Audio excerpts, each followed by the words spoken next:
Hello everyone. So we are back with the last part of our manufacturing industries. Yes, the last part of our manufacturing industries. ठीक है, इसके बाद में हम लोगों के पास ज्योग्राफी का केवल एक लेसन रहेगा, लाइफलाइंस ऑफ इकोनॉमी. ठीक है, नेशनल इकोनॉमी जो है वो हमें पढ़ना है. उसके अंदर हमारा पूरा ज्योग्राफी का 10th क्लास का सिलेबस इज डन. सो बेटा बेसिकली अभी तक हम लोगों ने मैन्युफैक्चरिंग इंडस्ट्रीज़ में बहुत सारी चीज़ें देखी, लाइक क्लासिफिकेशन ऑफ इंडस्ट्रीज देखी, आइडियल लोकेशन के एस्पेक्ट्स देखे, फिर हम लोगों ने इंडस्ट्रीज़ का क्लासिफिकेशन भी देख लिया है ना. तो mineral based, non mineral based और एग्रो बेस्ड बहुत सारी टाइप्स ऑफ इंडस्ट्रीज़ को हमने बहुत डिटेल में पढ़ा.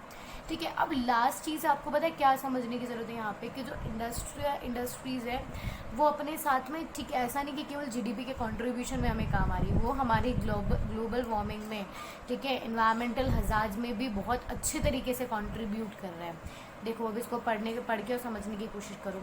Industrial pollution is the contamination of environment by plants and factories. Contamination मतलब उसके अंदर पोल्यूटेंट्स को एडअप कर देना, by which the waste products into by dumping the waste products into air and water.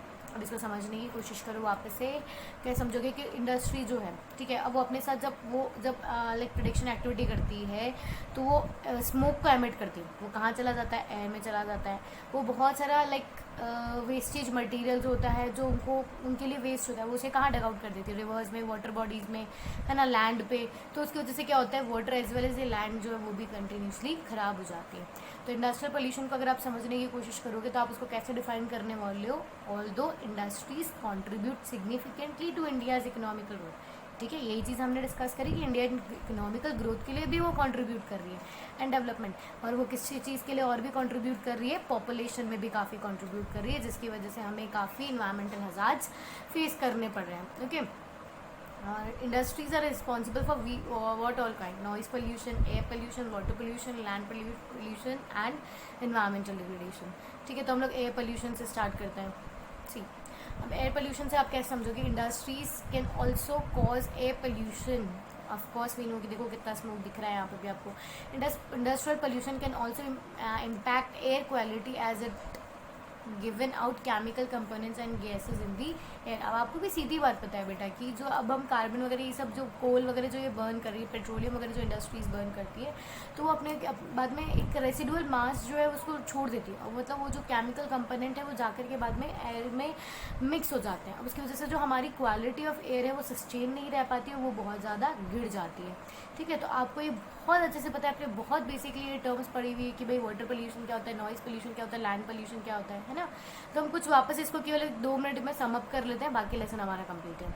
तो for when we are talking about the air pollution, बेटा air pollution can be controlled by better fuel selection and utilization. अब जैसे हम लोग इसके अंदर हमारे पास बहुत सारे ऐसे रिन्यूएबल सोर्सेज ऑफ एनर्जी है ना, जिससे हम क्या कर सकते हैं, मतलब लाइक कोल और पेट्रोलियम को तो एटलीस्ट हम एक्सचेंज कर ही सकते हैं, जिससे हमें कम पोल्यूशन मिले. जैसे using of oil instead of coal in the industries. Okay, use of equivalents like inertial separators, filters, precipitators and scrubbers. अब इसका मतलब क्या होता है? जैसे मतलब आप चिमनी वगैरह जो होती है ना हमारी, मतलब आपने इंडस्ट्रीज़ में देखा होगा कि एकदम देखो भी यहाँ पे भी दिखेगा आपको क्लियरली कि यहाँ चिमनी लगी हुई होती है, जहाँ से क्या होता है ना पूरा स्मोक एमिट करता है. तो इन चिमनीज़ वगैरह की वजह से पता है क्या होता है? फिल्टर्स वगैरह अगर आप लगा देते हो तो मतलब जो लाइक जो गैस जो बाहर रिलीज़ हो रही है, ठीक है, हाँ, जो एयर बाहर फैक्ट्री से रिलीज़ हो रही है वो अपने डेंजरस फॉर्म में नहीं जाएगी, वो वहीं पे फिल्टर के थ्रू वहीं पे फिल्टर हो जाएगी. और फिर उसके बाद में वो जो था एक्स्ट्रा जो भी बोलते ना, लाइक फिल्टर जो एयर है, सॉरी, वो हवा में जाके मिक्स हो जाएगी. ठीक है, नेक्स्ट हमारे पास है वाटर पोल्यूशन. तो कॉजेस देखो वाटर पोल्यूशन के कि अब इंडस्ट्रियल एफ्लुएंस क्या करते हैं, दोनों अपना ऑर्गेनिक एंड इनऑर्गेनिक केमिकल्स जो है वो वाटर के अंदर, वाटर बॉडीज़ के अंदर डिस्चार्ज कर देते हैं. अब जिसकी वजह से क्या होता है कि वाटर जो है वो अनफिट हो जाता है. अब वाटर अनफिट की वजह से हम लोगों ने देखा था कि इसका बहुत डाइवर्स और बहुत गंदा इफेक्ट होता है एक्वाटिक लाइफ के ऊपर भी.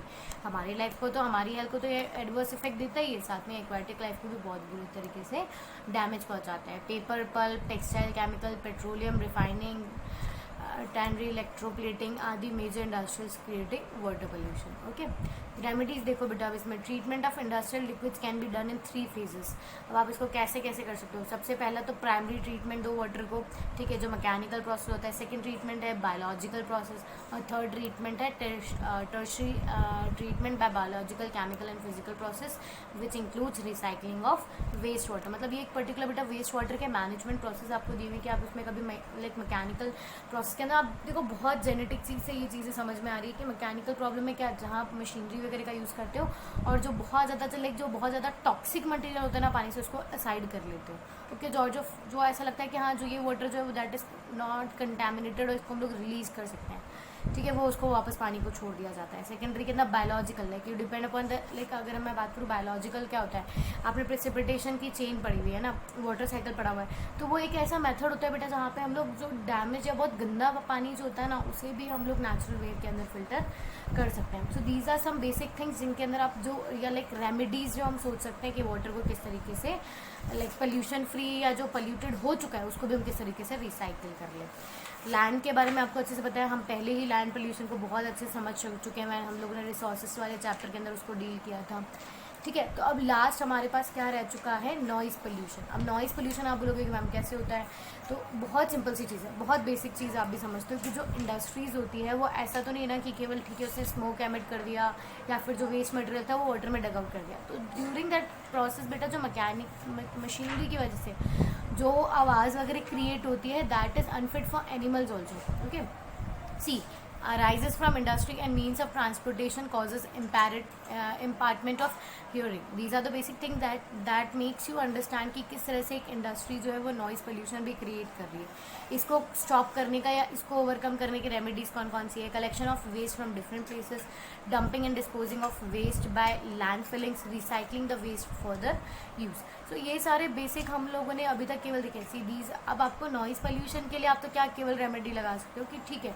आप लाइक जरा बहुत सी ऐसी टेक्निक्स या टेक्नोलॉजीज़ भी हमने डेवलप करी कि जहाँ जो लाइक अब मैं बात करूँ कि सिंपल सी सेंस में आप समझो कि दो मशीनरीज है उनमें रस्टिंग की वजह से काफ़ी ज़्यादा आवाज़ें हो रही है, क्लिंगिंग की, क्लैंगिंग की, तो आप क्या कर सकते हो उसको ग्रीस प्रोवाइड कर सकते हो। और जहाँ नेसेसिटीज़ मतलब जितने हम लाइक मीन्स यूज़ कर सकते हैं हम लोग उतना मीन्स यूज़ करके नॉइज़ का जो लेवल है उसे रिड्यूस करने की कोशिश करें, ठीक है। हम लोगों ने लैंड पोल्यूशन भी पढ़ा था, तो land pollution and soil pollution को भी आपको यहाँ पे जो क्या होता है वो तो आपको पता ही है, इसकी प्रॉपर रेमेडीज़ भी हम लोगों ने समझ ली है, राइट। तो बेटा आपको इस चैप्टर में बहुत easy chapter what you basically need to learn is about the minerals, ठीक है। जिन जिन मिनरल्स के बारे में हमने डिस्कस किया like if we talk jute, cotton, iron, aluminium, ठीक है, इन बेसिक चीज़ों के बारे में आपको बहुत ज़्यादा एक्स्ट्रा फोकस करके ध्यान देना है, okay. Otherwise the lesson is very easy. Still, if you are having any doubt, write it in the comment section. You will be answered. Thank you.